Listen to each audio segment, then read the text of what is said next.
আব্দুল্লাহ ইবনে মাসউদ রাদিয়াল্লাহু তাআলা আনহু সূরা আর রহমান তেলাওয়াত করলেন। আবু জাহেলের মাথা গরম হয়ে গেছে, রক্ত। সাথে সাথে বলল, আব্দুল্লাহ ইবনে মাসউদ, তোরে তো বড় সাহস, যেই খোদা, যেই রহমান, যেই আল্লাহকে আমরা মানতে চাই না, ওই আল্লাহর গুনাগুন দিয়ে আমাদের সামনে তুই তেলাওয়াত করস। এমন জোরে থাপ্পড় মেরে দিয়েছে, আব্দুল্লাহ ইবনে মাসউদের কানের পর্দা ফেটে রক্ত ঝরঝর করে পড়ে যায়। নবীর সাহাবী আব্দুল্লাহ ইবনে মাসউদ রাদিয়াল্লাহু তাআলা আনহু কাঁদতে কাঁদতে চোখের পানি ছেড়ে দিয়ে এদিক দিয়ে রক্ত পড়তেছে, নবীর সামনে গেলেন। আমার নবীজি সাল্লাল্লাহু আলাইহি ওয়াসাল্লাম প্রিয় সাহাবী আব্দুল্লাহ ইবনে মাসউদের এই অবস্থা দেখে নিজেও কান্না শুরু করলেন। মজলিসে নবীর কান্না দেখে উপস্থিত একজন মানুষও বাকি নাই, সব সাহাবীরা সমানে কান্না করতেছিলেন। আল্লাহ রাব্বুল আলামিন সাইয়্যিদুনা জিবরাইল আলাইহিস সালাতু ওয়াস সালামকে পাঠালেন। ও জিবরাইল, আমার নবী যখনই বেশি কষ্ট পায় তখনই আমার পক্ষ থেকে সান্ত্বনা যায়। যখনই রাসূলুল্লাহ মাইর খেয়েছেন, নবীজিকে এক একটা পুরস্কার দিয়েছেন, এক একটা সুসংবাদ দিয়েছেন। আপনারা খেয়াল করে দেখবেন, তায়েফের ময়দানে যখন আমার নবী তিনবার বেহুশ হয়ে জমিনে পড়ে যায়, বৃষ্টির মতো আমার নবীকে বাচ্চাগুলো, কায়েফের বাচ্চাগুলো যখন ইট পাথর নিক্ষেপ করে নবীজি রক্তাক্ত করেন, তখনই আল্লাহ সুসংবাদ দেন, নবীজি, এই কষ্টের বিনিময়ে আপনাকে আমার বাড়িতে মেহমান বানাই আনতেছি। আলহামদুলিল্লাহ। সুপ্রিয় ভাইয়েরা, কোরআন এমন একটি গ্রন্থ, যে গ্রন্থ গোটা মানব জাতির সমস্ত সমস্যার সমাধান করবে আল্লাহ কিয়ামত পর্যন্ত এক শাশ্বত সংবিধান হিসাবে, গাইডলাইন হিসাবে নাজিল করেছেন। যেই গ্রন্থের ব্যাপারে আল্লাহ পাক নিজে ঘোষণা দিয়ে বলেছেন, আলিফ লাম মিম যালিকাল কিতাব লা রাইবা ফিহি, এই কোরআনই লা রাইবা ফি, লা শাক্কা ফি, লা শুবহা ফি, নো ডাউট, কোনো ধরনের সন্দেহ নাই।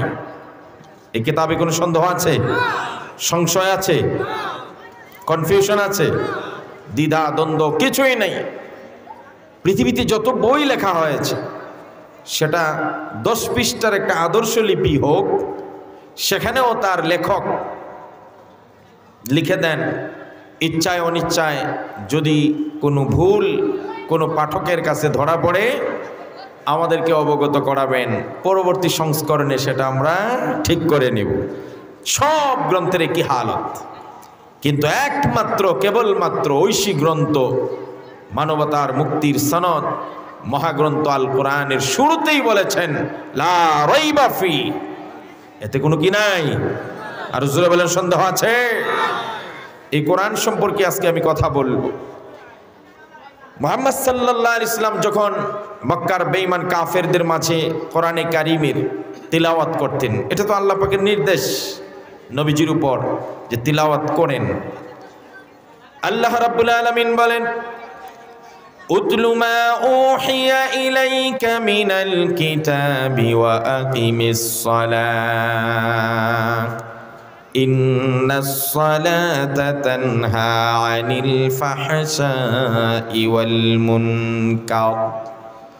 ইয়া রাসূলুল্লাহ, ইয়া হাবিবাল্লাহ, মহাগ্রন্থ আল কোরআন থেকে মানব জাতির সামনে আপনি তিলাওয়াত করতে থাকেন, কারণ মহাগ্রন্থ আল কোরআনের মধ্যে আল্লাহ রব্বুল আলামিন গোটা মানব জাতির হিদায়াত রেখে দিয়েছেন।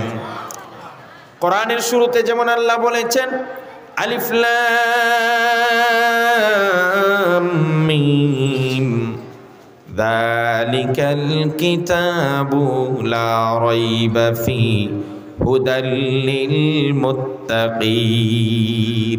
মুত্তাকিনদের জন্য এই গ্রন্থ হেদায়েত, পথ প্রদর্শক, গোমরাহির অতল গহ্বর থেকে আলো আর উজ্জ্বলতার হেদায়েতের সুমহান রাস্তায় পরিচালিত করবে এই কিতাব। এমনই ভাবে সমস্ত মানব জাতির জন্য হেদায়েত বলেছেন আল্লাহ রাব্বুল আলামিন, হুদাল লিন্নাস ওয়া বাইয়িনাতিম মিনাল হুদা ওয়াল ফুরকান। কোরআন বলেন, শাহরু রমাদানাল্লাযী উনজিলা ফীহিল কুরআনু হুদাল লিন্নাসি ওয়া বাইয়িনাতিম মিনাল হুদা ওয়াল ফুরকান। বরকতময় মাহে রমজানে আল্লাহ রাব্বুল আলামিন মহাগ্রন্থ আল কোরআন নাজিল করেছেন।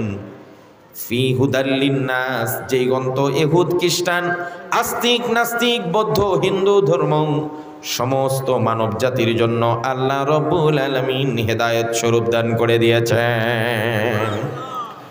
এই কিতাবকে যদি কেউ অনুসরণ করে দুনিয়ার জীবনে অশান্তি দূর হয়ে যাবে, আর পরকালে চির মুক্তি পেয়ে চির শান্তির জায়গা জান্নাত নসিব হয়ে যাবে। আল্লাহ বলেন, ফামান তাবিআ হুদায়া ফালা খাউফুন আলাইহিম ওয়ালা হুম ইয়াহজানুন।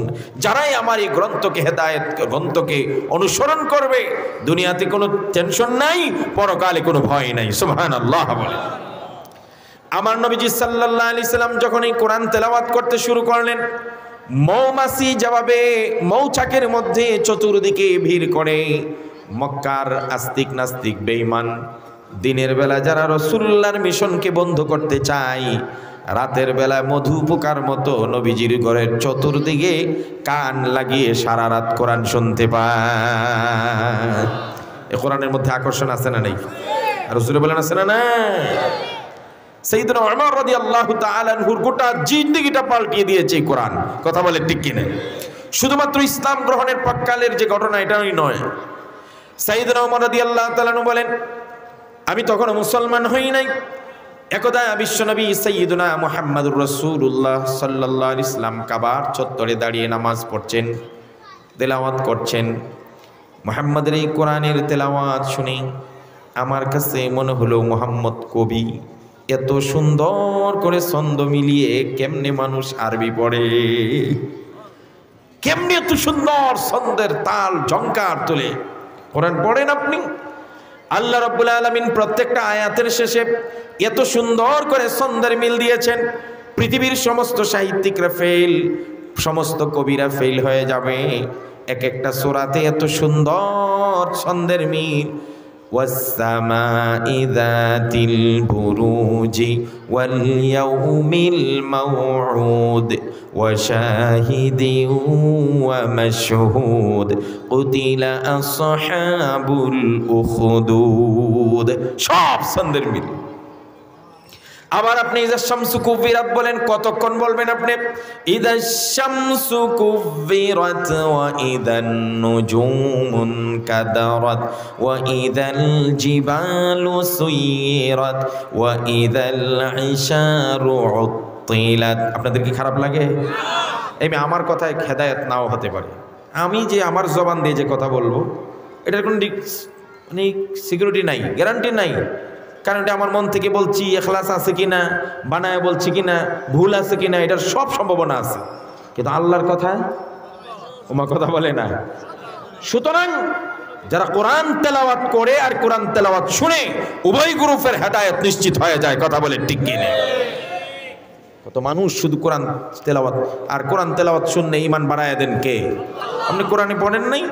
ইন্নামাল মুমিনুনা আল্লাযীনা ইযা যুকিরাল্লাহু ওয়াজিলাত কুলুবুহুম ওয়া ইযা তুলিয়াত আলাইহিম আয়াতুহু যাদাতুহুম ঈমানা।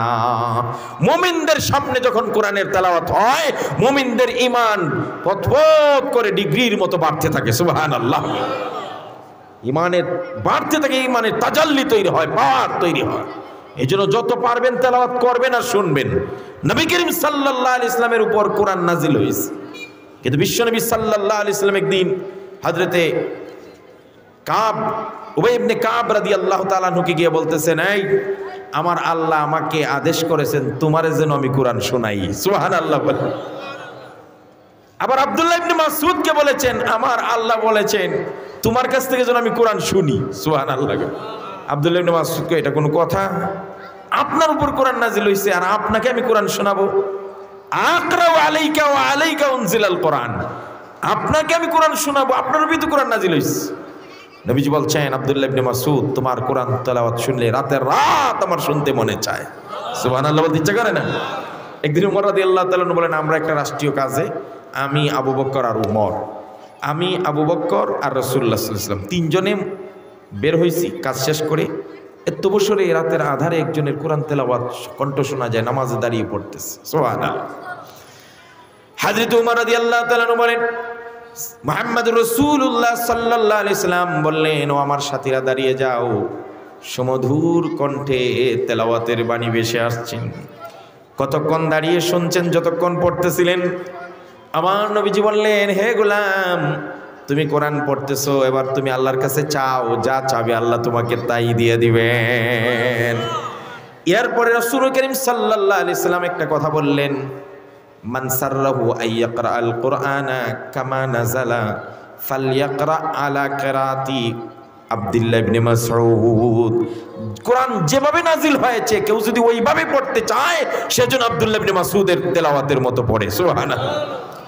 রাত চিন্তা করছে ওমর রাদিয়াল্লাহু তাআলা, সকালবেলা গিয়ে আমি আব্দুল্লাহ ইবনে মাসউদকে এই খবরটা জানাবো যে তোমার ব্যাপারে এত দামি দামি কথা বলছেন, রাসূলুল্লাহ দাঁড়িয়ে তোমার কোরআন তেলাওয়াত শুনছেন।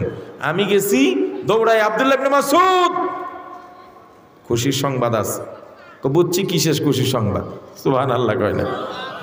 বুঝছি মানে তুমি কেমনে জানলে? তোমার আগে একজন আমাকে বলে দিছে। কে সে? আবু বকর রাদিয়াল্লাহু তাআলা আনহু। কথা হইলে আজকেও আমি আবু বকরের সঙ্গে পারলাম না। সে আব্দুল্লাহ ইবনে মাসউদ এই কোরআন তেলাওয়াত শুনতে গিয়ে অনেক নির্যাতন সহ্য হয়েছে।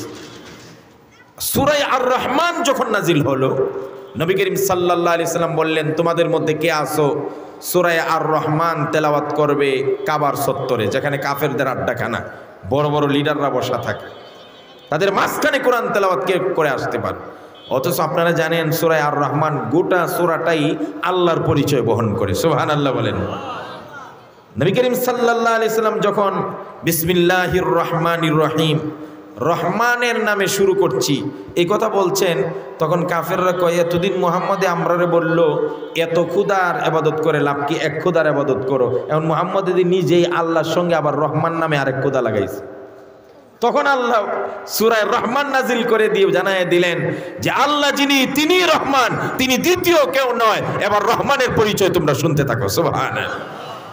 আমার নবীজি সাল্লাল্লাহু আলাইহি সাল্লাম যখন বললেন, কে আছো এমন সূরা রহমান শোনায় দিবে, ও মুমিনরা, আমি তেলাওয়াতে কোরআনের ফজিলত বর্ণনা করতেছি। এই মহাগ্রন্থ আল কোরআনকে আমরা অবমূল্যায়ন করার কারণে জাতি হিসাবে আমরা আজ সবচাইতে নিগৃহীত, সবচাইতে বেশি লাঞ্ছিত, অপমানিত।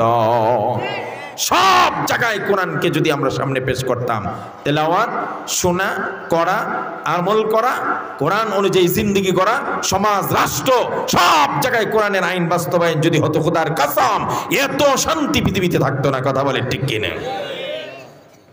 এবার আব্দুল্লাহ ইবনে মাসউদ হাত তুলেছে, হুজুর আমি পারবো।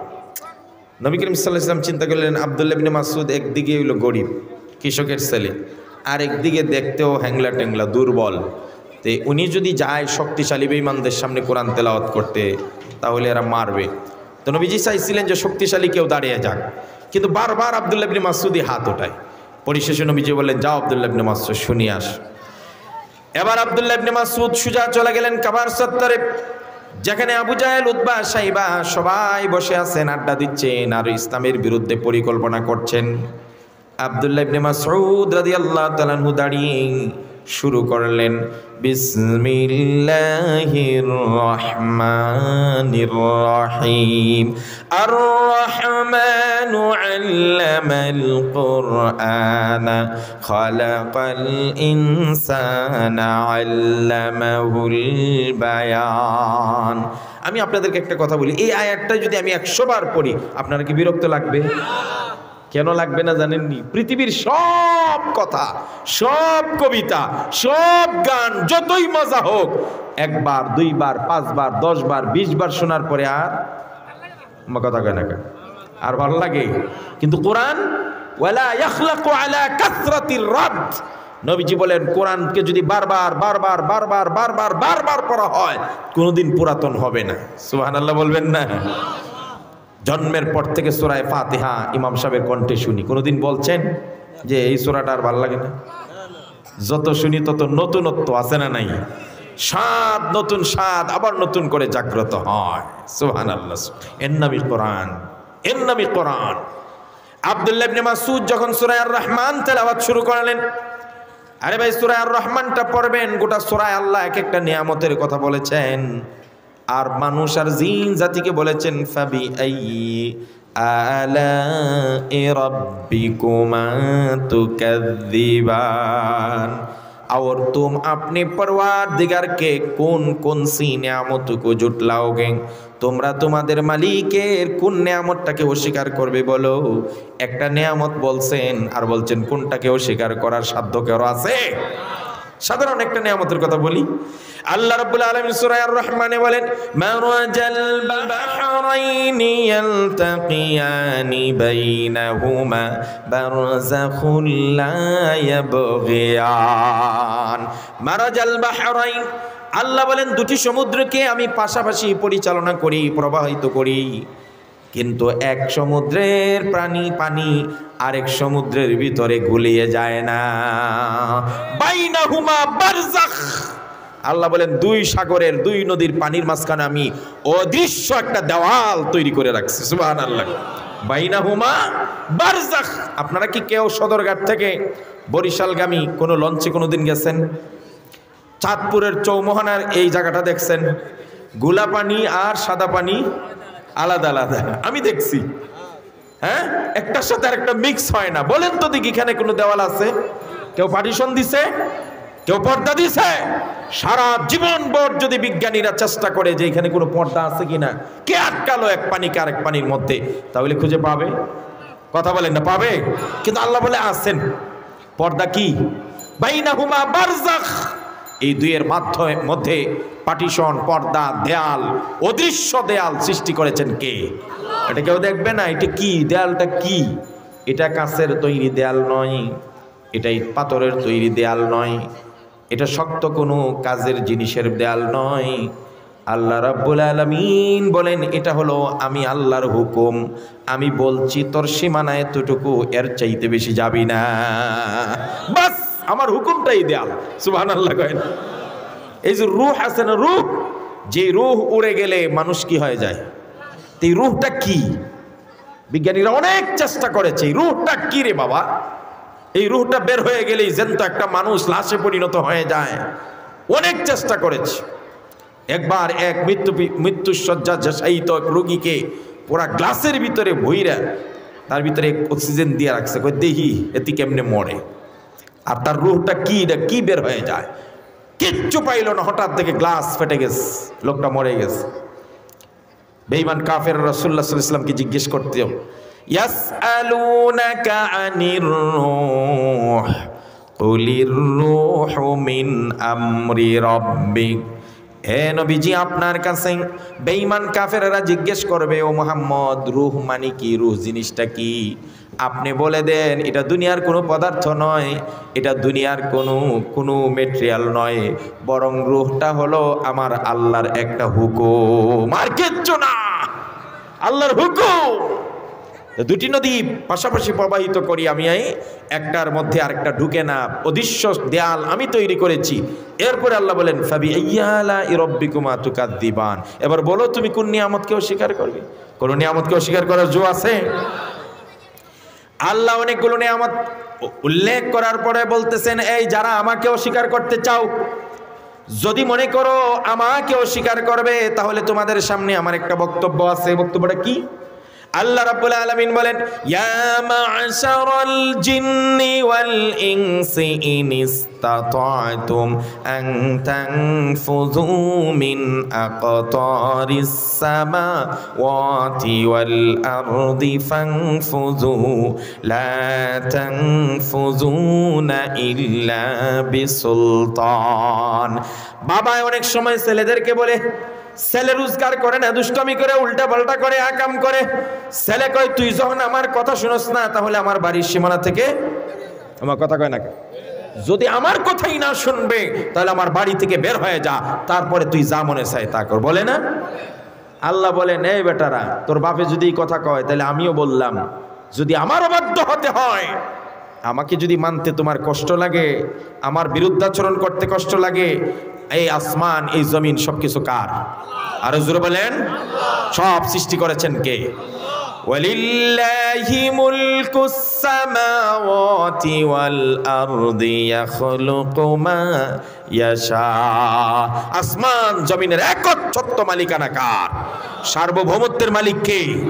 মিস্টার আব্রাহাম লিঙ্কনের প্রতিষ্ঠিত গণতন্ত্র আর ইসলামের সঙ্গে সবচেয়ে বড় সংঘর্ষের জায়গাটা এটাই। আব্রাহাম লিঙ্কনের গণতন্ত্র বলে সার্বভৌমত্বের মালিক জনগণ। সার্বভৌমত্বের মালিক কি? আর আল্লাহ কি বলেন? সার্বভৌমত্বের মালিক কি? আর জোরে বলেন। জনগণ সার্বভৌমত্বের মালিক। যেই জনগণের নাক দিয়ে এখনো ময়লা পড়ে, 5 বার যদি পাতলা পায়খানা হয় আর খুঁজে পাওয়া যায়নি, কথা কয় না। যত বড় বাহাদুর হোক বিছানায় পড়ে যায়, ছোট ঘরের সাথে সম্পর্ক। আপনারা এখানে তো সবাই শহরে না, কিছু মানুষ তো গ্রামে আছেন। গ্রামে কখনো রাতের আধারে গাছপালার নিচ দিয়া বা জঙ্গলের মাঝখান দিয়ে গেছেননি কখনো? আচ্ছা, ওই সময় যে গেছেন খুব বীর বাহাদুরের মতো গেছেন একা একা, রাত 3টা, চূড়ান্ত ভয়, মেয়া খালি ভয়, দোয়া ইউজ পড়তে পড়তে লা ইলাহা ইল্লাল্লাহ, হ্যাঁ, আর দৌড়। দৌড় কারে কয়? আবার দেখবেন, আমি এটা পরীক্ষিত, আবার দেখবেন হঠাৎ করে একটা পিছন থেকে কি জানি শব্দ হয়েছে, ও মা, মনে হয় যে ভূত নামছেরি। আসলে কিছু না, একটা গাছের শুকনা পাতা, এটার ডেট ওভার হয়ে গেছে, এটা পড়ছে আর কি। তো গাছের শুকনা পাতার মর্মর শব্দে যদি মিস্টার জনগণ বীর বাহাদুর ভয়ে কম্পন হয়ে যায়, আর এই জনগণ হইল সার্বভৌমত্বের মালিক। খুলিকাল ইনসানু দাঈফা। আল্লাহ বলেন মানুষকে একেবারে দুর্বল করে সৃষ্টি করা হয়েছে। শক্তিকার আরো জোরে, আন্নাল কুওয়াতা লিল্লাহি জামিআ। আরে কোরআন পড়ে নারী দুর্ভাগারা। এই যুবকরা, প্রত্যেকটা যুবকের অ্যাপস একটা থাকবে কোরআন বাংলা অনুবাদ সহ। পারবেন ইনশাআল্লাহ? যখনই সময় পাবেন কোরআনের অ্যাপস খুলবেন। আপনার মোবাইলে যদি আকামের অ্যাপস 100টা থাকতে পারে, মহাগ্রন্থ আল কোরআনটাকে আপনার মোবাইলে থাকতে পারে না যুবক? প্রত্যেক দিন সকালবেলা 1 আয়াত 2 আয়াত করে একটু অনুবাদ পড়ো। যেখানে তোমার বুঝে আসে না, একজন আলেমকে জিজ্ঞেস করবে, হুজুর আজকে এই আয়াতটার অনুবাদ পড়ছিলাম, এটা তো আমি বুঝতেছি না, হুজুরের কাছ থেকে বুঝে নিবে। কোরআন পড়বে, কোরআন পড়বে, তোমার অন্তরের ঝংকার দূর হয়ে যাবে। কোরআন পড়বে, তুমি হেদায়েত পেয়ে যাবে, ইমানের রাস্তায় সদর রাস্তায় উঠে যাবে। সুবহানাল্লাহ। কোরআন পড়ুন। কোরআন বলছে আন্নাল কুওয়াতা লিল্লাহি জামি। সব শক্তিকার, সব শক্তিকার। মুহূর্তে যিনি বাদশাকে ফকির বানাইতে পারেন, আছে না নেই? হ্যাঁ, ফেরাউন নমরুদের ইতিহাস তো আমরা অনেক বলতাম। আমার নামের আগে একজনে বলছে, আমি কি জানি কইল, আমি কি জানি কইছে, বাতিলের আতঙ্ক, আরো কি জানি কইছেন। এগুলো বইলা বক্তাদেরকে স্পিড বাড়ায়। আসলে বাতিল আতঙ্কটা এগুলা কিছু না, আতঙ্ক কিছু না। তবে আমরা আমার নবীর কাছ থেকে শিক্ষা পেয়েছি, আশিদ্দাউ আলাল কুফার রুহামাউ বাইনাহুম। আমরা মুসলমান পরস্পরে একের প্রতি আরেক দয়ালু, মহব্বত, হৃদয় নরম। কিন্তু ইসলামের বিরুদ্ধে আমরা কি? কঠিন। কোনো সার অন্যায়ের বিরুদ্ধে আচরণ করা, এটা নবীর শিক্ষা। সাইয়্যিদুনা ওমরকে বলা হতো আল ফারিকু বাইনাল হাক্কি ওয়াল বাতিল। সত্য এবং মিথ্যার মাঝখানে পার্থক্য সূচনাকারী হলো ওমর। ও সত্য অন্যায় দেখলে তার মাথা গরম হয়ে যেত। সুবহানাল্লাহ বলেন। আমরা ওই শিক্ষা পেয়েছি। আমি বুখারী পড়েছি শাইখুল হাদিস আল্লামা আজিজুল হক রাহিমাহুল্লাহ তাআলার কাছে। আবার বুখারী পড়েছি তার ছেলে বর্তমান বাংলাদেশের মোহাম্মদ বিন কাসেমের যোগ্য উত্তরসূরি আল্লামা মামুনুল হকের কাছে। তাদের কাছ থেকে সেই চেতনা পেয়েছি, অন্যায় যত বড়ই হোক, অসত্য যত বড়ই পাওয়ারফুল হোক, তার বিরুদ্ধে কথা বলা ইমানি দায়িত্ব। কথা বলে ঠিক কিনা? সেই জন্য অতীতে আমরা বলেছি নমরুদ থেকে শিক্ষা নেন, ফেরাউন থেকে শিক্ষা নেন। কিন্তু ইতিহাসের সবচেয়ে বড় ভুল হলো ইতিহাস থেকে কেউ শিক্ষা নেয়, আগামীতেও নিবে কিনা আমি জানি না। কথা কয় না? আগামীতেও নিবে কিনা জানি না। যদি না নেয় কেউ, আমি যদি না নেই, আমার পরিণতি কি ভালো হবে? আপনি যদি না নেন, একই পরিণতি হবে। কথা বলে ঠিক কিনা? এই জন্য আমার ভাইয়েরা, যে কথাটা বলছিলাম, সাইয়্যিদুনা হযরতে আব্দুল্লাহ ইবনে মাসউদ রাদিয়াল্লাহু তাআলা আনহু কোরআন তেলাওয়াত করলেন সূরা আর রহমান। আল্লাহ ওই সূরার মধ্যে বলছেন, যারা আমার বিরুদ্ধে কথা বলবা, আমাকে মানতে যাদের কষ্ট হয়, ইয়া মাশারাল জিন্নি ওয়াল ইনস, হে মানব জাতি আর জিন জাতি, যদি সক্ষম হও, আমার বাড়ির একটা সীমানা আছে, তোমার বাবার বাড়ির যেমন একটা সীমানা আছে, আমার সীমানা আসমান আর জমিনের, এই সীমানার থেকে পারলে কোথায়ও বের হয়ে যাও। যাও, বেটাগিরি করবা তো আসমান জমিনের সীমানার বাইরে গিয়ে করো। কারো ক্ষমতা আছে? আর জোরে বলেন আছে? এইভাবে একটা নিয়ামত বলছেন, আর বলছেন ফাবি আইয়ি আলা রাব্বিকুমা তুকাদ্দিবান, এই তোমরা তোমাদের প্রভুর কোন নিয়ামতটা অস্বীকার করবে? তবে মনে রাখবেন যুবক, বৃদ্ধ, নারী, পুরুষ, আল্লাহ প্রদত্ত যতগুলো নিয়ামত আপনাকে আমাকে দান করেছে, চক্ষু নামক নিয়ামত দিয়েছেন আল্লাহ, কান দিয়েছেন আল্লাহ। আল্লাহ রাব্বুল আলামিন কোরআনে বলেন, হুয়াল্লাযী আনশাআ লাকুমুস সামআ ওয়াল আবসারা ওয়াল আফইদা কালিলাম মা তাশকুরুন। ওই আল্লাহ যিনি আমাকে কর্ণ দান করলেন শোনার জন্য, আর দেখার জন্য চক্ষু দিলেন, অনুধাবনার বোঝার জন্য আমাকে হৃদয়ে দিলেন। অল্প মানুষ আল্লাহর শুকরিয়া আদায় করে এক একটা নিয়ামতের ব্যাপারে। সুম্মা লাতুসআলুন্না ইয়াউমা ইদিন আনিন নাঈম, কিয়ামতের দিন সব নিয়ামতকে জিজ্ঞেস করা হবে। চোখ দিয়ে কি করছো, কান দিয়ে কি করছো, হৃদয় দিয়ে তুমি কি কাজটা করছো, প্রত্যেকটার জবাব দেওয়ার আগ পর্যন্ত চুল পরিমাণ তোমাকে নড়তে দেওয়া হবে। যেই সকল মানুষ চক্ষু থাকার পরেও ভালোটা দেখে না, কান থাকার পরেও সত্যটা শুনে না, হৃদয়ে থাকার পরেও যারা আল্লাহর দেওয়া হেদায়েতের বাণী অনুধাবন করতে পারে না, এরা দেখতে শুনতে মানুষ হলেও আসল মানুষ। সবাই বলেন না? আল্লাহ কোরআনে বলছেন। ও একটা সময় আমার উস্তাদ আল্লামা মামুনুল হক সাহেব একবার বলছিলেন যে ওই যে ইসলামের বিরুদ্ধে কথা বলে খলিফাদেরকে যিনি খুনি বলছিলেন, আবু বকর, উমর, উসমানকে বলছেন এরা নাকি খুনি। একজন মুরগি চোরা আছে আমাদের দেশে, আসিল না? কেন মুরগি চোরা কেন বললো, অনেকে এটার মধ্যে আপত্তি জানায়। একজন মানুষ সে মুরগি কইয়া ডাক দেয়, এটা তো খারাপ। তো আমি এটা শোনার পরে এক মাহফিলে বলছিলাম, এই মেয়ে, আমার উস্তাদ মামুনুল হক তো মুরগি চোরা বলছি, এটা তো ভালোই বলছে, এর নিচে তো নামছে না, কথা কয় না কা। কিন্তু আল্লাহ কি বলছেন শুনেন তাহলে। আল্লাহ রাব্বুল আলামিন বলেন, ওয়ালাকাদ যারা'না লিজাহান্নামা কাসীরাম মিনাল জিন্নি ওয়াল ইনস মিনাল জিন্নি ওয়াল ইনস লাহুম কুলুবুন লা ইয়াফকাহুনা বিহা ওয়া লাহুম আ'য়ুনুন লা ইউবসিরুনা বিহা ওয়া লাহুম আযানুন লা ইয়াসমাউনা বিহা উলাইকা কাল আনআম বাল হুম আদাল। আল্লাহ পাক বলেন, যারা চোখ থাকতেও আমার বাণী দেখে না, যারা কান থাকতেও আমার সত্য শুনে না, যাদের হৃদয় আছে তারপর হৃদয় দেয়া হকটা, সত্যটা, ইসলামটাকে অনুধাবন করে না, উলাইকা কাল আনআম, দেখতে তারা মানুষ হলেও আসলে এরা চার পায়া জানোয়ার। কথা বলে ঠিক কিনা? এই আমরা তো দুই পায়া বলছিলাম মুরগি, তা আল্লাহ কয় পার কথা বললেন? চতুষ্পাদ জানোয়ার। বলেন তো আপনাদের দেশে চার পায়া জানোয়ারের একটা নাম কোন? গরু। আরো নিচে যান, আরো নিচে যান, কুকুর। এরপরে যান উলাইকা কাল আনআম, এরা হলো চতুষ্পদ জানোয়ারের মতো। কুকুরও ভালো, কুকুরও তাদের চেয়ে ভালো। আল্লাহ বলছেন বালহুম আদাল, এরা কুকুর, শুয়োর এবং গরু ছাগলের চাইতেও নিকৃষ্ট। কথা বলে ঠিক কিনা? এই জন্য আপনারা দেখবেন দুনিয়ার জ্ঞানে জ্ঞানী হওয়ার পরেও যারা আল্লাহকে চিনল না, রব অনুধাবন করতে পারলো না, তাওহীদ বুঝলো না। আবু জাহেল কিন্তু সাধারণ লোক ছিল না। আবু জাহেলের উপাধি ছিল আবুল হাকাম। আবুল হাকাম মানে কি? জ্ঞানীর পিতা, মানে বুদ্ধিজীবী। আমাদের দেশে কি কয়? বুদ্ধিজীবী বলে না? তাহলে তারে সব মহাপণ্ডিত বলতো। যখন নবীজি দেখলেন আবু জাহেল সত্য অনুধাবন করে না, তাওহীদ বিশ্বাস করে না, একত্ববাদ মানে না, আল্লাহ মানে না, সাথে সাথে আল্লাহ বলছেন, তুই যত বড় শিক্ষিত হও না কেন, যেই শিক্ষার কারণে সত্যকে অনুধাবন করতে পারো না, তুমি আজকের থেকে আবুল হাকাম নয়, আজকের থেকে আবু জাহেল, চরম গণ্ড মূর্খ। কথা বলে ঠিক কিনা?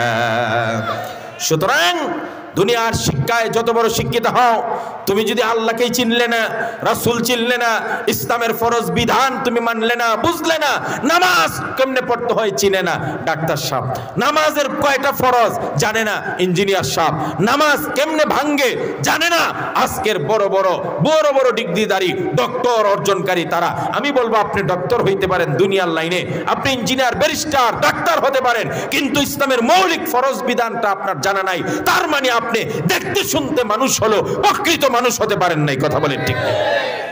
আর এই প্রকৃত মানুষ করার জন্য আজকের এই মাদ্রাসাগুলো। কথা বলেন ঠিক কিনা?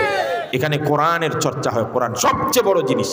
আল্লামা মরহুম সাইদি সাহেব রাহিমাহুল্লাহ, এই লোকটার কথা মনে পড়ে, কারণ তার উপস্থাপনা, তার ওয়াজের ভঙ্গি এবং ধরন, এগুলা দেখে আমার মতো হাজার মানুষ উদ্বুদ্ধ হয়েছেন। তিনি বলছিলেন ওয়ালা ইয়ানকাজি আজাইবুহু, হাদিসে আসছে কোরআনের বিজ্ঞান, সায়েন্স, আবিষ্কার কখনো শেষ হবে না। তিনি বলছিলেন বিজ্ঞান যত সামনে অগ্রসরমান হবে, নতুন নতুন আবিষ্কার করবে, ততই তারা কোরআনের কাছে মস্তক অবনত করতে বাধ্য হবে।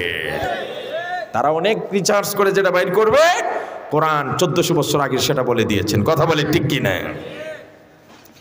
আব্দুল্লাহ ইবনে মাসউদ রাদিয়াল্লাহু তাআলা আনহু সূরা আর রহমান তেলাওয়াত করলেন। আবু জাহেলের মাথা গরম হয়ে গেছে, রক্ত।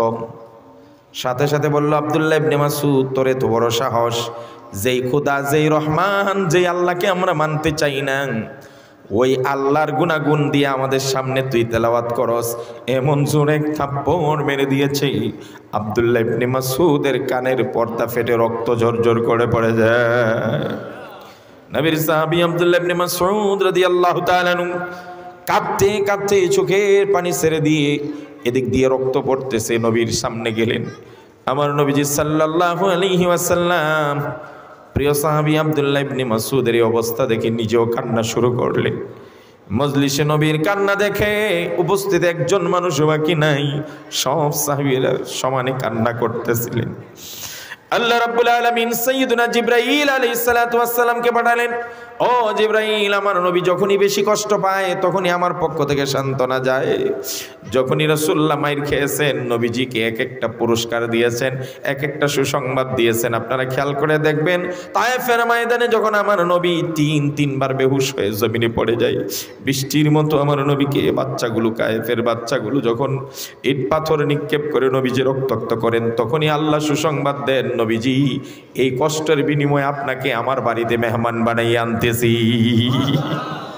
এবারও যখন আমার নবীজি আব্দুল্লাহ ইবনে মাসউদের এই আঘাত দেখে, রক্তাক্ত চেহারা দেখে, নবীও কান্দে, সাহাবীরাও কান্দে, সমস্ত মানুষ তখন কান্না শুরু করেছেন। যাও জিবরাইল, আমার নবীর এই কান্নারত অবস্থায় একটা সুসংবাদ দিয়ে আসো।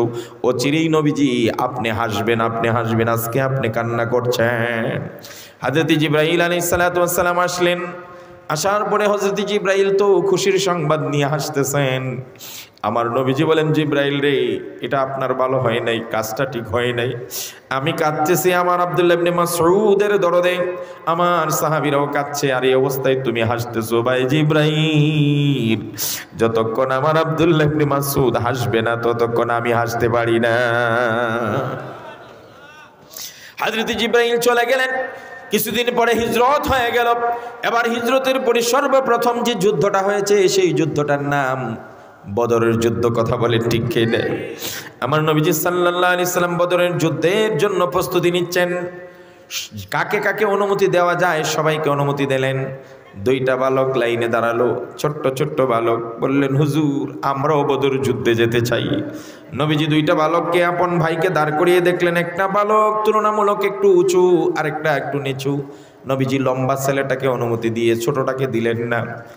এবার ছোট্ট ছেলেটা বলে, হুজুর আমরা দুই ভাই সমানে একসাথে লাইনে দাঁড়িয়েছি, আপনি আমার ভাইয়াকে দিলেন, আমাকে দেন নাই কেন? বিশ্বনবী সাল্লাল্লাহু আলাইহি সাল্লাম বলেন, তোমার ভাইয়া তোমার চেয়ে একটু তুলনামূলক বড়, সুতরাং তাকে দিলাম, তুমি তো ছোট। ছেলেটা এতটাই জিহাদের ময়দানে যাওয়ার জন্য পাগল পাড়া হলেন। বললেন, হুজুর আমার ভাইয়ের দেখতে শুনতে বড়, কিন্তু শক্তি আমার বেশি। কৌশল, যুদ্ধে যাওয়া আর শাহাদাতের তামান্নায় ভিতরের মধ্যে লালিত স্বপ্ন কেমনে যাবে যুদ্ধে। ও মুসলমান, যেদিন থেকে মুসলমানরা শাহাদাতের তামান্না ছেড়ে দিয়েছে, যুদ্ধে অংশগ্রহণ করার স্পৃহা ভুলে গিয়েছে, মৃত্যুকে ভয় করতে শুরু করেছে, সেই দিন থেকে পৃথিবীর মুসলমানদের উপর বেঈমান কাফেরদের নির্যাতনে লাঞ্ছিত বঞ্চিত হওয়া শুরু হয়েছে। কথা বলে ঠিক কিনা? ছোট্ট ছেলে, বড় ভাই লম্বা, আমি হুজুর শক্তিতে বেশি। যদি বিশ্বাস না হয় তাহলে দুই ভাইয়ের কুস্তি লাগিয়ে দেন, যে যাকে পরাজিত করতে পারে দেখে নেবেন। আমার নবীজি বলছেন ঠিক আছে, দেখি দুই ভাই কুস্তি করো। এবার দুই ভাই, এক ভাই আরেক ভাইকে ঝাপটা দিয়ে ধরছে। ছোট ভাই বড় ভাইকে কানে কানে বলে, ভাই তোর তো অনুমতি মিলে গেছে, তুই তো যাবেই, কিন্তু আমার অনুমতি যদি নিতে হয় তাহলে তোরে পরাস্ত করতে হবে। কিন্তু আমি জানি তোর সঙ্গে আমি কুস্তিতে পারবো না ভাই, তোর সাথে যেন আমি যেতে পারি আজকের জন্য তুই একটু আমাকে ছাড় দে, তুই ইচ্ছা করে নিচে পড়ে যা, যাতে প্রমাণ করতে পারি তোর চাইতে আবার শক্তি বেশি। আল্লাহ রাস্তায় যাওয়ার জন্য, যুদ্ধের ময়দানে যাওয়ার জন্য কি পরিমাণ পরিকল্পনা। ছোট্ট বাচ্চা, রাসূলুল্লাহ বলছেন যাদের হৃদয়ে যুদ্ধের কোনো তামান্না নাই, শাহাদাতের কোনো স্পৃহা নাই, তাদের মৃত্যু হবে মুনাফিকের মৃত্যু। আমরা তো স্বপ্ন দেখি, আল্লাহ আপনার দেওয়াই জীবন যদি আপনার দিনের জন্য বিলীন করে দিতে পারি, তার চেয়ে বড় সৌভাগ্য আর কিছু হতে পারে? আমার নবীজির সাহাবী সাইয়েদনা ওমর রাদিয়াল্লাহু তাআলা কি দোয়া করতেন?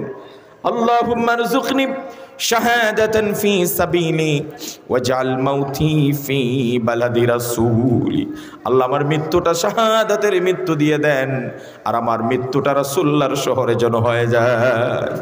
খুদ বিশ্বনবী সাল্লাল্লাহু আলাইহি সাল্লাম, যার শরীরে মশা মাছি বসাও নিষেধ ছিল, ওই নবী সাল্লাল্লাহু আলাইহি সাল্লাম বারবার একটা কথা বলতেন, যুবকদেরকে আমি শোনাচ্ছি। নবীজি বলতেন, লাওয়াদিতু আন উক্তালা ফি সাবিলিল্লাহ সুম্মা উহিয়া সুম্মা উক্তালা সুম্মা উহিয়া সুম্মা উক্তালা। নবীজি বলেন আমার মনে চায়, আবার বলছি, নবীজি বলেন আমার মনে চায় আমি আমার আল্লাহ রাস্তায় জীবনটা বিলাইয়া দেই, আবার আমাকে জীবিত করা হোক, আবার শহীদ হয়ে যাই, আবার জীবিত করা হোক, আবার শহীদ হয়ে যাই। এই দুই ভাই যখন কুস্তি করলেন, বড় ভাই ইচ্ছা করে ঢিল দিলেন, ছোট ভাই উপরে উঠে গেল, বড় ভাই নিচে পড়ে গেল।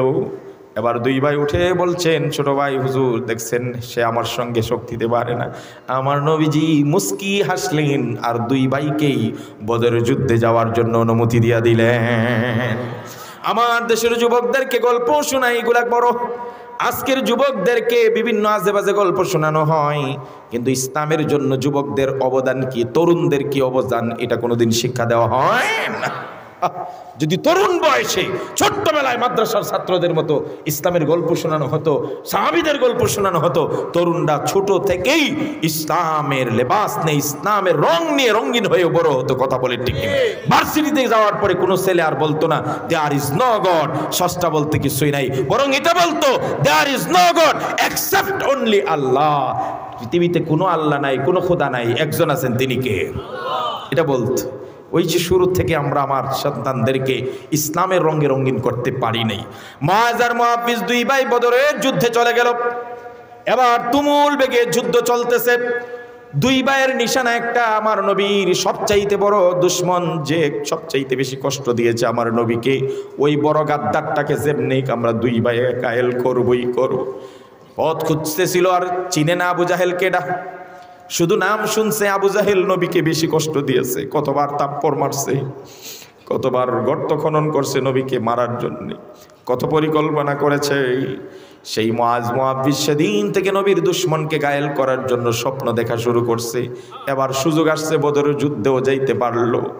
ও দুনিয়ার মুসলমানেরা, আমার বাংলার জমিনে এমনও আশেকে রাসূল আছে, নবীকে গালি দিছে, ব্লগারকে হত্যা করেছে, নিজে স্বইচ্ছায় জেলে গেছে, হাসি মুখে জেল বরণ করতেছে, কোনো দুঃখ নাই। আমার নবীর প্রেমে এটুকু জেল বহন করা আমার কাছে কিছুই না।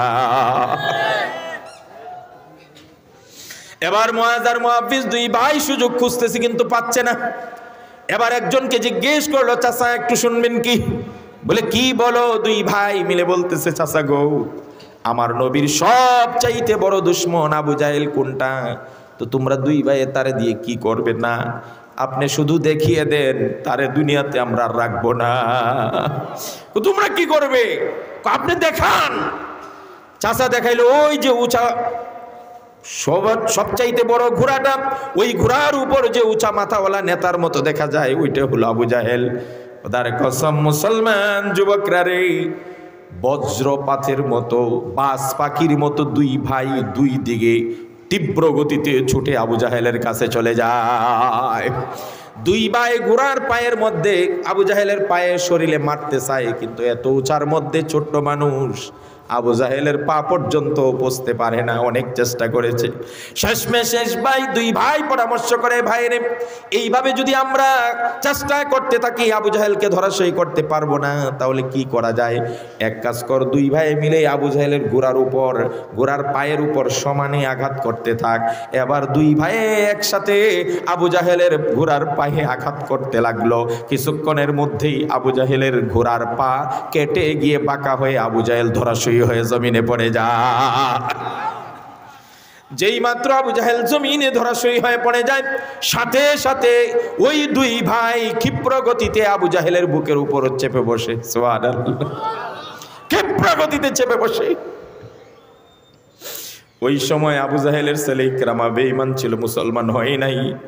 এক ভাইকে এই অবস্থায় দেখে জোরে একটা আঘাত করে এক ভাইয়ের হাতটা এখান থেকে জয়েন ছুটে যায়, একটু চামড়া লেগে এইভাবে ঝুলতে থাকে। নবীর সাহাবীদের ইতিহাস বলছি রে যুবক তরুণ, তোমাদের কি এই ঝুলন্ত হাত, চামড়া লেগে আছে, হাড্ডি নাই, এটা ডিস্টার্ব করে যুদ্ধ করতে, তাই নিজের হাতটা নিজের পায়ের মধ্যে এইভাবে চাপ দিয়ে ধরে টান মেরে হাতটা সিটকে দূরে নিক্ষেপ করে দেয়, যাতে যুদ্ধে অসুবিধা না হয়। দুই ভাই যখন আবু জাহেলের বুকের উপরে চড়ে বসেছে, গলা কাটবে, এই সময় দৌড়ায় আসছে ওই আব্দুল্লাহ ইবনে মাসউদ, যাকে আবু জাহেল কোরআন তেলাওয়াতের অপরাধে থাপ্পড় দিয়ে রক্ত বাইর করছিল, যার কারণে নবীও কেঁদেছিলেন, আব্দুল্লাহ ইবনে মাসউদ কাঁদলেন, সমস্ত সাহাবায়ে কাঁদলেন, শুধুমাত্র জিবরাইল হাসতেছিলেন। আব্দুল্লাহ ইবনে মাসউদ দৌড়ায় এসে বলেন, ও মুআয আর মুআব্বিদ দুই ভাই, তোমরা তো আবু জাহেলকে ধরাশায়ী করছো, কিন্তু কল্লাটা কাটার একটু সুযোগ আমাকে করে দাও, কারণ এই বেঈমানটা কোরআন তেলাওয়াতের অপরাধে আমার কানের পর্দা ফাটিয়ে রক্ত বাইর করছিল। এবার দুই ভাই সুযোগ করে দেন আব্দুল্লাহ ইবনে মাসউদকে। বুকে চড়ে বসে আব্দুল্লাহ ইবনে মাসউদ আবু জাহেলের গলায় যখন তরবারি ধারণ করছে, কত বড় ক্ষুধাদ্রোহী, বলে কি আব্দুল্লাহ ইবনে মাসউদ রে দেখে, আরে আমার কপাল কত খারাপ, আমার মৃত্যুর সময় আমি কৃষকের ছেলের হাতে মরতেছি, যদি আজকে মুহাম্মদের হাতে মরতাম, যদি আবু বকরের মতো সম্ভ্রান্ত ফ্যামিলির কারো কাছে মরতাম, তাহলে আমার নামে ইতিহাসে বড় করে লেখা থাকতো আবু বকরের হাতে মরছি। কিন্তু আফসোস, আমি কৃষকের ছেলের হাতে মারা যাই। তবে সত্যর কাছে একটা অনুরোধ, ওরে আব্দুল্লাহ ইবনে মাসউদ, আমার গলাটা মাথার দিকে না কেটে এইদিকে গলার নিচ দিকে কাটবি। বলে কারণটা কি? কারণটা হলো লম্বা গলা যদি থাকে তাহলে দূর থেকে দেখলেই বুঝবে এটা নেতার কল্লা। নেতার কল্লা বোঝানোর জন্য সে মরার সময় আল্লাহর সঙ্গে বেঈমানি করেছে। রাসূলুল্লাহ বলতেন, মুসার ফেরাউনের চাইতে আমার জামানার ফেরাউন সব চাইতে ভয়ঙ্কর ছিল, কারণ মুসার ফেরাউন মরার সময় কি করছে? ঈমান আনার চেষ্টা করছে তো, কিন্তু আমার জামানার ফেরাউন আবু জাহেল মরার সময় আরো বড় দুশ্মনী করে মারা যায়। ঘটনা শুনেন, এরপরে আব্দুল্লাহ ইবনে মাসউদ মাথা কাটছে, এই বড় মাথা, এই মাথা তো ধরে নিতে পারে না। এরপরে আব্দুল্লাহ ইবনে মাসউদ কানে ছিদ্র করছে। কোথায়? তরবারি দিয়ে কানে ছিদ্র করেছে, আর আবু জাহেলের চুল এটার ভিতরে ঢুকাইয়া গিরা দিছে। এই যে কপালের চুল আর কানের ছিদ্র, কোরআনে কারিম আছে না, কাল্লা লা তাসফা'আম বিন নাসিয়া নাসিয়াতিন কাযিবাতিন খাতিয়া। আল্লাহ পাক ওই দিন বিশ্বনবীকে জানিয়েছিলেন, আজকে আর রহমান তেলাওয়াতের অপরাধে আব্দুল্লাহ ইবনে মাসউদের কানের পর্দা ফেলে দিয়ে ফাটিয়ে দিয়ে রক্ত বাইর করছে। একদিন এই আবু জাহেলকে কপালের কেশ ধরে ধরে টেনে টেনে জাহান্নামে নিক্ষেপ করা হবে। আজকের বদরের যুদ্ধে আব্দুল্লাহ ইবনে মাসউদ কান ছিদ্র করে কপালের চুল ধরে টেনে টেনে বিশ্ব নবীর কাছে নিয়ে যান। নবীজি আব্দুল্লাহ ইবনে মাসউদের এই দৃশ্য দেখে, আবু জাহেলের মাথার দৃশ্য দেখে হাসতে থাকেন। আব্দুল্লাহ ইবনে মাসউদ হাসে, নবীজি হাসে, সাহাবীরাও হাসতেছেন। এই অবস্থায় হযরত জিবরাইল বলেন, ইয়া আল্লাহ, ওই দিন শুধু আমি একা হাসছিলাম, আমার নবী হাসে নাই, কোনো সাহাবী হাসে নাই। আজকে যেহেতু সবাই হাসতেছে, সবার সঙ্গে আমাকেও হাসার অনুমতি দেন। হযরত জিবরাইল এসে সবার সঙ্গে জুড়ে যান, বলেন, হুজুর, আজকের এই দৃশ্যের সুসংবাদ দেখেই আমি ওই দিন হাসতেছিলাম। কোরআন তেলাওয়াতের উপর আব্দুল্লাহ ইবনে মাসউদ কেমনটা করা হয়। হযরত ওমর বলেন, আমি গিয়ে দেখি নবীজি কোরআন তেলাওয়াত করতেছেন কাবার চত্বরে দাঁড়িয়ে। নবীজির পড়াগুলো এত সুন্দর লাগতেছিল। ইযা শামসু কুবিরাত ওয়া ইযান নুজুমু কাদারাত ওয়া ইযাল জিবালু সুয়িরাত ওয়া ইযাল ইশারু উত্তিলাত ওয়া ইযাল বুহুশু হুশিরাত ওয়া ইযাল বিহারু সুজ্জিরাত ওয়া ইযান নুফুসু যুফফিজাত ওয়া ইযাল মাউউদাতু সুইলাত বিআইয়ি যামবিন কুতিলাত ওয়া ইযাস সুহুফু নুশিরাত ওয়া ইযাস সামাউ কুশিতাত ওয়া ইযাল জাহিমু সুইরাত ওয়া ইযাল জান্নাতু উজলিফাত আলিমাত নাফসুম মা আহদারাত। আল্লাহু আকবার। কত পড়বেন আপনি, ছন্দের কত মিল চান। ইযাস সামাউন ফাতারাত ওয়া ইযাল কাওয়াকিবুন তাসারাত ওয়া ইযাল বিহারু ফুজ্জিরাত ওয়া ইযাল কুবুরু বুসিরাত আলিমাত নাফসুম মা কদ্দামাত ওয়া আখারাত। আল্লাহু আকবার। কত মিল দেখবেন, কত মিল দেখবেন। তো মুহাম্মদ সাল্লাল্লাহু আলাইহি ওয়াসাল্লাম তেলাওয়াত করে উমরও কো সর্বনাশ, মুহাম্মদ তো কোনো স্কুলে পড়ে নাই, কোনো মাদ্রাসাও পড়ে নাই, দুনিয়ার কোনো শিক্ষকের কাছেই পড়ে নাই, কিন্তু এত সুন্দর করে কবিতা বানায় কেমনে? ওই সময় আমার আল্লাহ মুহাম্মদ সাল্লাল্লাহু আলাইহি ওয়াসাল্লামের জেহেনে ঢেলে দিলেন, ও মুহাম্মদ, আপনি পড়েন, ইন্নাহু, এই কিতাব, মা হুয়া বিকাউলি শাইরিন কালিলাম মা তুমিনুন। ও মুহাম্মদ, আপনি এই আয়াতটা পড়ে শোনায় দেন। মুহাম্মদ সাল্লাল্লাহু আলাইহি ওয়াসাল্লাম বললেন, এই কোরআন কোনো কবির কবিতার গ্রন্থ নয়। সুবহানাল্লাহ। উমর কো সর্বনাশ, আমি মনে মনে বলতেছি মুহাম্মদ কবি বানায় কেমনে কবিতা, আর আমার প্রশ্নের জবাব দিয়া দিল এটা কবিতা না, তাহলে মুহাম্মদ দিকে ইদানিং গণক হয়ে গেছে। নাউজুবিল্লাহ বলেন না। এবার আল্লাহ বলেন, এই প্রশ্নের জবাব আপনি দেন। আল্লাহ জেহেনে রেলে দিছেন। এবার নবীজি বলেন, ওয়ালা বিকাউলি কাহিনিন কালিলাম মা তাযাক্কারুন। এবার মুহাম্মদ সাল্লাল্লাহু আলাইহি ওয়াসাল্লাম বললেন, না না, এই কোরআনটা কোনো গণকের গণনার বই না। সুবহানাল্লাহ। এবার মোর আরে সর্বনাশ, আমি বললাম কবিতা কই থেকে পাইলো, কয় এটা কবিতা না। আমি বললাম মনের কথা কেমনে জানে, গণক নাকি, কয় না গণক না। তাহলে এটা কি পড়তেছে মুহাম্মদ? এবার আল্লাহ কই এটার উত্তর দিয়া দেন। আবার জেহেনের মধ্যে ঢেলে দিলেন আমার নবীজি। এবার বলেন, তানজিলুম মির রাব্বিল আলামিন, এটা আল্লাহর পক্ষ থেকে নাজিলকৃত কিতাব। সুবহানাল্লাহ। ওই দিন থেকেই অ্যাকশন শুরু হয়েছে, কোরআনের অ্যাকশন শুরু হয়েছে, আর বাস্তবায়ন হয়েছে যেদিন আল্লাহ রাসূলের মাথা আনতে গিয়েছিল। মনে আছে তো সেই ঘটনা? হযরত ওমর রাদিয়াল্লাহু তাআলা আনহু বলেন, মক্কার বেঈমান কাফেররা মুহাম্মাদের ইসলাম ধর্মকে স্তব্ধ করে দেওয়ার চেষ্টা করে। আমি একদিন গিয়ে আবু জাহেলের সামনে বললাম, আমি আজকে মুহাম্মাদের কল্লা আনতে যাচ্ছি, দেখবা ইসলাম এখানে শেষ করে দেব। তরবারি খাপ থেকে বের করে দৌড়িয়ে নবীজির দিকে দৌড়ায় যায়, কল্লা আনতে যায়, মাথা আনতে যায়। রাস্তার মধ্যে হযরতে সাদ ইবনে আবি ওয়াক্কাস রাদিয়াল্লাহু তাআলার সঙ্গে সাক্ষাৎ। বললেন, উমর কোথায় যাও? কয়, মুহাম্মাদের কল্লা আনতে যাই। কেউ তো আটকানোর ক্ষমতা নেই, ক্ষমতা আছে? হযরত উমর রাদিয়াল্লাহু তাআলা এক ব্যক্তি, আহারি বলবো পরে। সাদ ইবনে আবি ওয়াক্কাস চিন্তা করলেন তার গতিপথ ভিন্ন পথে, মুভমেন্ট নাড়ায় দেওয়া দরকার। বলল, উমর, মুহাম্মাদের মাথা পরে আনবা, আগে তোমার ঘরের খবর নিছো? বলে, আমার ঘরের কি খবর? তোমার বোন ফাতেমা এবং তোমার বোন জামাই সাঈদ ইবনে যায়েদ দুইজনেই মুসলমান হয়ে গেছে। উমর কয়, আমি ইসলামের ধারক বাহক মুহাম্মাদের কল্লা আনতে যাই, আর আমার ঘরে ইসলাম ঢুকাইয়া দিছে। আল্লাহ বলেন, এটাই আমার খেলা। আমেরিকা সারা পৃথিবীর মুসলমানদের বিরুদ্ধাচরণ করবে, পৃথিবীর মুসলমানদেরকে নিঃশেষ করার চেষ্টা করবে, আর তোমাদের মূল ঘর বিল ক্লিনটনের ঘরে মুসলমান তৈরি করে দেবে, ঘরে ঘরে মুসলিম তৈরি হবে। তোমাদের আমেরিকার ব্রিটেনের বড় বড় গির্জা কিনে কিনে মুসলমানরা মসজিদ বানাবে। কথা বলে ঠিক কিনা? এবারে তোরা ফিলিস্তিনে 1 লাখ মারবি, আর 3 লাখ তৈরি হইব আমেরিকায়। কথা কোন ঠিক কিনা? আল্লাহ বলেন, আমি যদি ইচ্ছা করি তাহলে প্রত্যেকের ঘরে ঘরে ইসলাম ঢোকে। তাসলিমা নাসরিন একদিন আফসোস করে কয়, আমি সারা জীবন ইসলামের বিরুদ্ধে কথা বলছি, অথচ খবর নিয়ে দেখি আমার ঘরে এক একজন মাশাআল্লাহ এই লম্বা দাড়ি, এই লম্বা মুসল্লি, কি যে হালত। আল্লাহ কয় তুই বিরোধিতা করবি, তোর ঘরে আমি মুসলমান তৈরি করে দিই। সুবহানাল্লাহ, আর সুবহানাল্লাহ। উমর দৌড়ায় গেছে, গিয়া শুনে আরে কি যেন পড়ে, দরজায় টোকা দিস, দরজা খুলছে, ভিতরে একজন শিক্ষক ছিলেন হযরতে খাব্বাব। তাড়াতাড়ি বোন আর বোন জামাই দুইজনে মিলে খাব্বাবরে লুকাইছে যাতে উস্তাদের কোনো ক্ষতি না হয়। এবার উমর রাদিয়াল্লাহু তাআলা আনহু বোন জামাই সাঈদ ইবনে যায়েদকে পিটানো শুরু করছে। বোন ফাতেমা দৌড়ায় তাকে আটকানোর চেষ্টা করলে তার মাথায় আঘাত পড়ে রক্ত ঝরতে থাকে। উমর ফিরে থাকায় দেখি বোনের মাথায় রক্ত। বলল বোন তোর মাথায় রক্ত।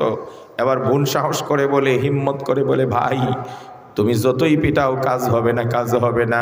মারতে মারতে যদি আমাকে মেরেও ফেলো তাও আমরা ইসলাম থেকে কখনো পিছপা হব না। এবার হযরত ওমর রাদিয়াল্লাহু তাআলা আনহু বলেন, বোন রে তোরা এটা কি পড়তেছিলে, এটা তো বড় মজার, আমার একটু দেশ না ধরি শিখি পড়ি। এবার হযরতে ফাতেমা বলেন, ভাইয়া এটা এমন একটি কোরআন যেই কোরআন ওযু ছাড়া গোসল ছাড়া ধরা যায় না, তুমি নাপাক, তাড়াতাড়ি গোসল করে আসো তবেই তোমার হাতে উঠিয়ে দেওয়া যাবে। হযরত ওমরের ভিতরে হেদায়েতের আলো আল্লাহ পৌঁছিয়ে দিয়েছেন কি কোরআনের অ্যাকশনে। গোসল করে আসার পরে খাব্বাব বেরিয়ে আসেন। এবার হযরতে খাব্বাব সূরা তাহার এক রুকু হযরত ওমরের সামনে শুনিয়ে বলেন, তাহা মা আনজালনা আলাইকাল কুরআনা লিতাশকা ইল্লা তাযকিরাতাল লিমান ইয়াখশা। এই কিতাব আপনার উপর নাজিল করেছি ইয়া রাসূলুল্লাহ, আপনি ভিক্ষা করে খাওয়ার জন্য না। আজকের এই কোরআন আমরা ভিক্ষার বস্তু বানাইছি, কোরআন আমরা 40 আর খতমের বস্তু বানাইছি, এই কোরআন তাবিজের গ্রন্থ বানাইছি, এই কোরআন দিয়া আমরা নিজেদের রুটি রুজি করি। অথচ কোরআন আসছে মানুষের ভাগ্য পরিবর্তন করার জন্য, ইসলামকে রাষ্ট্রীয়ভাবে বিজয়ী বেশে প্রতিষ্ঠা করার জন্য কোরআন এসেছে, বিশ্ব শাসন করার জন্য এসেছে। আর আমরা এই কোরআনকে অত্যন্ত সযত্নে আলমিরার উপর, তাকের উপর আমরা গিলাপ আবৃত করে রেখে দিয়েছি, জিন্দেগিতে খুলেও দেখি না। কথা বলে ঠিক কিনা? কপাল পোড়া জাতি। এই কোরআন তো এই জন্য আসে নাই। কোরআন আসছে চুরির বিচার কেমনে করতে হবে, দুর্নীতি কেমনে বন্ধ করতে হবে, দর্শন কেমনে বন্ধ করতে হবে, অর্থনীতির চাকা কিভাবে ঘুরবে, কিভাবে রাষ্ট্র পরিচালনা হবে, কিভাবে পরিবার চলবে, সমাজ চলবে, সংসদ চলবে, সচিবালয় চলবে। আল্লাহ পাক বলেন আলিফ লাম রা কিতাবুন উহকিমাত আয়াতু সুম্মা ফুসসিলাত মিন লাদুন হাকিমিন খাবীর। এই কিতাব অত্যন্ত সুবিন্যস্ত সুস্পষ্ট বাণী সম্বলিত একটি কিতাব, যেই কিতাবের মাধ্যমে তিবিয়ানাল লিকুল্লি শাই, সব জিনিসের একেবারে খুল্লুম খোলা বিবরণ আল্লাহ দান করেছেন। সুবহানাল্লাহ। মান হাকামা বিহি আদালা। এই কোরআন দ্বারা যারা বিচার করে সবচাইতে ইনসাফপূর্ণ বিচার করে। আমরা ওই জায়গায় যাব কিভাবে? আজ পর্যন্ত আমার ছেলেকে কোরআনকে শুদ্ধ করে পড়ানোই আমরা তাগাদা করি না, গরজও করি না। কোরআনী রাষ্ট্র কায়েম করার স্বপ্ন কিভাবে আপনাদের দেব? আমাদের শাইখুল হাদিস আল্লামা আজিজুল হক রহমতুল্লাহ আলাইহি বলতেন ক্লাসের মধ্যে যে আহারে সারা জীবন মানুষকে খালি কোরআনের আইন দ্বারা রাষ্ট্র পরিচালনা হলে কি সুখ, এটা বলে গেছি কিন্তু দেখাইতে পারিনি। একটা বার যদি কোরআনের আইন এই দেশে বাস্তবায়িত হতো, খোদার কসম দুর্নীতি দমন করার জন্য এত কমিশন লাগতো না। কথা কয় না কা? আমাদের দরবেশ বাবারা হাজার হাজার কোটি টাকা আত্মসাৎ করছে, কই আইনের ফাঁক গলে বেরিয়ে যাবে, সব বেরিয়ে যাবে। দুর্নীতি দমন কমিশন গঠন হয় দুর্নীতি দমন করার জন্য। যেই কমিশন গঠন হয়েছে দমন করার জন্য, এরাই দুর্নীতিগ্রস্ত হয়ে যায়। বেড়ারা দিচ্ছে ক্ষেত পাহারা দেওয়ার জন্য, বেড়াই ক্ষেত খাওয়া শুরু করে। এখন ওই কমিশনের দুর্নীতি তদন্তের জন্য আবার কমিশন হয়, এই কমিশন আবার দুর্নীতিগ্রস্ত হয়, টাকা দিয়ে সব উল্টায়া দেয়। আমি তো বলি খোদার কসম, আব্রাহাম লিঙ্কনের গণতন্ত্র দিয়ে দুর্নীতি বন্ধ হবে না, আব্রাহাম লিঙ্কনের গণতন্ত্র দিয়ে এই দেশে ধর্ষণ বন্ধ হবে না। আপনাকে আমি চ্যালেঞ্জ করছি, এই যুবক, আমি বানিয়ে কল্পকাহিনী বলছি না, তুমি গুগলে সার্চ দাও তো, কি লিখবে জানো? লিখবে পৃথিবীর সবচাইতে শীর্ষ 10টা দেশ, যেই দেশগুলোতে সবচাইতে বেশি ধর্ষণ হয়, এমন 10টা দেশ কে কে? গুগল তোমাকে জানিয়ে দিবে এই 10টা দেশে সবচাইতে বেশি ধর্ষণ হয়। এর মধ্যে 1 নম্বর, চোখ কপালে উঠে যাবে।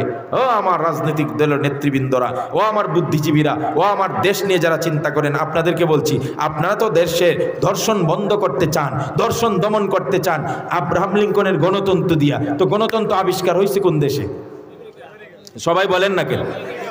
তাহলে নিয়ম হলো তার দেশের থিওরি দিয়ে আমার দেশে ধর্ষণ বন্ধ করবেন। আগে দেখেন তার দেশের এই গণতন্ত্র দিয়া তার দেশে ধর্ষণ বন্ধ হয়েছিল।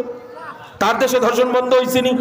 আপনি গুগলকে বলেন দেখতো কে সবচেয়ে বেশি ধর্ষণ করে কোন দেশ, গুগল আপনাকে বলে দিবে আব্রাহাম লিঙ্কন প্রতিষ্ঠা করেছে গণতন্ত্র। ওই গণতন্ত্রের মাতৃভূমি আমেরিকা হলো পৃথিবীর 1 নম্বরে ধর্ষণকারী দেশ। এটা আমার কথা না ভাই, এটা গুগলে বলে দেয়। তাহলে যেই আমেরিকা তার গণতন্ত্র দিয়ে তার দেশে ধর্ষণ বন্ধ করতে পারে না, আপনি বাংলাদেশে 7 সমুদ্র 13 নদী পার করিয়া ওই গণতন্ত্র দিয়ে এখানে ধর্ষণ বন্ধ করবেন? এটা তো পাগলের প্রলাপ, পাগলের প্রলাপ। আপনি ব্রিটিশের আইন দিয়ে বিচার করেন না? কথা কয় না? আমাদের আদালতগুলা ব্রিটিশ চলে গেছে। দুঃখের বিষয় হলো যেই জাতি ব্রিটিশের বিরুদ্ধে আন্দোলন করে জান দিল, প্রাণ দিল, এত চেষ্টা করে দৌড়াইলো, হেতিরার বিচার ব্যবস্থা এখনো বহাল রাখছে। নেও তো দৌড়াই লাভ হইল কি? ব্রিটিশের বিচার ব্যবস্থা আমাদের দেশে চলে। অথচ আপনি যদি গুগলকে বলেন, ও গুগল, আমরা তো ব্রিটিশের বিচার ব্যবস্থা দিয়ে ধর্ষণ বন্ধ করতে চাই, তুই বলতো দেখি ব্রিটিশে তাদের বিচারে তাদের দেশে কি পরিমাণ ফলশ্রুত হয়েছে, ফল বাইছে। এখন আপনাকে গুগল বলবে 1 নম্বর শীর্ষ ধর্ষণকারী দেশ আমেরিকা, 2 নম্বর হলো সুইডেন, 2 নম্বর হলো দক্ষিণ আফ্রিকা, 3 নম্বর হলো সুইডেন, 4 নম্বর হলো আমাদের পাশে একটা দেশ আছে, কি কয় না? ইদানিং কেউ কেউ কয় ধর্মনিরপেক্ষ মতবাদ আমার দেশে চালু করব। এই বুকার দলেরা যেই ধর্মনিরপেক্ষ মতবাদ ভারতে প্রতিষ্ঠিত আছে দাবি করে, সেই ভারত পৃথিবীর 4 নম্বর দেশ ধর্ষণকারী হিসাবে। তো তাদের দেশ যদি ধর্ষণ বন্ধ না হয়, তোমার দেশে ধর্মনিরপেক্ষ মতবাদ চালু করে কিভাবে ধর্ষণ বন্ধ করবে? 5 নম্বর হলো এই ইংল্যান্ড, এই লন্ডনে, এই যুক্তরাজ্যে ধর্ষণ 5 নম্বর দেশ হিসাবে স্বীকৃত। সেই দেশেই যদি তাদের বিচার ব্যবস্থা দ্বারা ধর্ষণ বন্ধ না হয়, আমার দেশে ব্রিটিশের বিচারে ধর্ষণ বন্ধ হবে? আরো জোরে। তাহলে দুর্নীতি, ধর্ষণ, মদ, জোয়া, বাম্পার, হাউজিং, সিটারি, বাটপারি, 2 নম্বরই, চিন্তায়, রাহাজানি, উল্টা পাল্টা কিচ্ছু বন্ধ হবে না। খোদার কসম, দুর্নীতি বন্ধ হবে না। গণতন্ত্র দিয়ে, সোশ্যালিজম দিয়ে, কমিউনিজম দিয়ে, ক্যাপিটালিজম দিয়ে, ধর্মনিরপেক্ষ মতবাদ দিয়ে কখনোই দেশ দুর্নীতিমুক্ত হবে না। আমরা যদি বলি একবার যদি কোরআনের একটা আইন প্রতিষ্ঠা করতে পারো, কোরআন বলছে চোর আর সুন্নির হাত কেটে দাও। সোজা কথা। as-sariqu was-sariqatu faqta'u aydiyahuma, 2 জনেরই হাত কেটে দাও। কারণ 2 জনের কথা কেন কইলো? চোর আর সুন্নি উল্লেখ করলো কেন? মহিলা আর পুরুষ 2 জনের কথা বললো কেন? চোর কইলেই তো মহিলা হোক পুরুষ হোক। কারণ আল্লাহ পাক তো জানে 1500 বছর পরে বাংলাদেশের যেভাবে সাহেব পাড়ায় একদল মানুষ দুর্নীতি করে বাড়ি বানাইব, একদল মহিলাও পিছিয়ে থাকবে না। তারা তো সবসময় সমান অধিকার চায়। তো পুরুষরা যদি সাহেব পাড়ায় দুর্নীতি করে বাড়ি বানাইতে পারে, এই জন্য মহিলাকে আমরা দুষ করছি কি? আমরাও বেগম পাড়ায়, কথা কয় না কা? তাইলে বোঝা গেল মহিলাও চোর হইতে পারে, পুরুষও হইতে পারে। মহিলাও দুর্নীতি করতে পারে, পুরুষও দুর্নীতি করতে পারে। এই জন্য আল্লাহ কইছে as-sariqu was-sariqatu, চোর পুরুষ হোক মহিলা হোক, প্রমাণিত হইলে মামলা দিবেন, শুনানি হবে। বছরের পর বছর খালি শুনানি হইতেছে। এরপরে যে কোনো ফাঁক ফুক গলে দুর্নীতিবাজরা বের হয়ে যাবে। এই গণতন্ত্র দিয়ে কোনো দিন দুর্নীতি বন্ধ হবে? কি আর মামলা বেটা? কোনো মামলা নাই, কোনো শুনানি নাই, কোনো আর্জি নাই।